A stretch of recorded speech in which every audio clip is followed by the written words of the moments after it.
Yves Lefebvre est au téléphone. Bonjour Yves. Bonjour. Vous êtes secrétaire général du syndicat de police unité SGP Force ouvrière. Merci d'être avec nous. Est-ce que vous redoutez un samedi noir, ou est-ce que vous vous dites quand même que c'est en train de se calmer? Non, je redoute le pire demain. Je redoute le pire, pourquoi ? Parce que on sait tous et toutes que ceux qui ont été les plus virulents, les plus casseurs, les plus pilleurs ne sont majoritairement pas issus des Gilets jaunes. Ce sont tous les gens qui viennent se greffer, des extrêmes de droite, de gauche, avec des méthodologies différentes. Et puis derrière, in fine, les pilleurs de banlieue qui viennent se greffer à ça et qui viennent, eux, faire leurs courses, passer mon expression, dans les magasins pillés.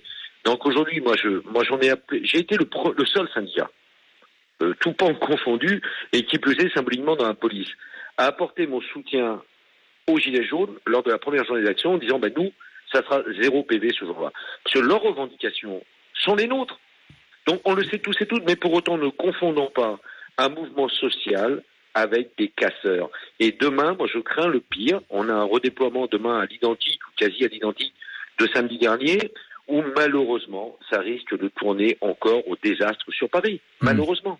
Donc vous pensez qu'il va y avoir une mobilisation déjà policière ce samedi comparable à celle que nous avons eue samedi dernier, c'est-à-dire des dizaines de milliers. On était à bien 4... sûr, bien sûr. Ouais. Bien sûr. Il y aura quoi ? Il y aura toujours les 80 et quelques mille policiers mobilisés sur le territoire de la République. Demain, depuis hier, des instructions sont tombées de la direction générale annulant tous les droits à congé. On rappelle tous les personnels qui étaient en repos. Et bien évidemment, demain sur Paris, Michel Delpech l'a dit tout à l'heure, sur une autre radio que la vôtre, annonçant 8000. Mais oui, ce sont les mêmes forces. On a le même schéma que la semaine dernière, la même mobilisation policière. Mais moi, j'en appelle. J'entendais Jérémy tout à l'heure sur votre antenne. Oui, gilet jaune du Loiret. Qui est un mec bien. Moi, j'ai débattu sur plusieurs plateaux TV avec lui. C'est un mec bien. Il veut structurer.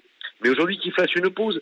Je demande aux Gilets jaunes aujourd'hui d'être solidaires des policiers qui sont eux-mêmes solidaires des Gilets jaunes pacifiques. Nous, on n'en peut plus. On a le terrorisme depuis mardi qui est encore plus palpable qu'avant.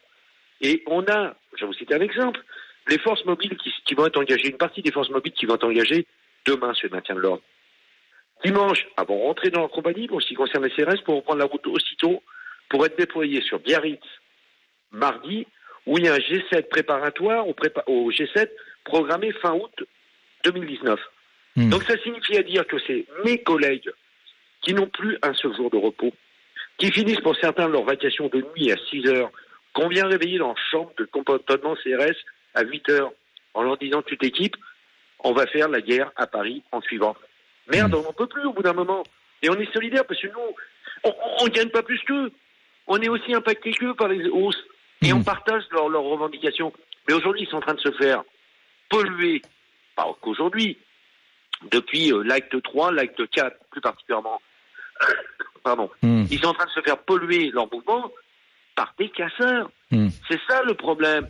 Et malheureusement, il y a certains gilets jaunes, et j'ai débattu avec quelques abrutis qui prétendent être des gilets jaunes, mais qui sont in fine des casseurs, qui prétendent dire, mais non, c'est pas une réponse, finalement, ce sont les policiers qui nous matraquent, c'est pas, on va même jusqu'à la thèse de complotiste sur ce qui s'est passé mardi soir à Strasbourg. Ouais, j'ai entendu ça. Deux cons parmi ça. Ouais, je suis d'accord. Alors, il y a vraiment des fracassés qui disent, oui, c'est, en gros, c'est Macron qui a téléguidé Strasbourg, comme ça.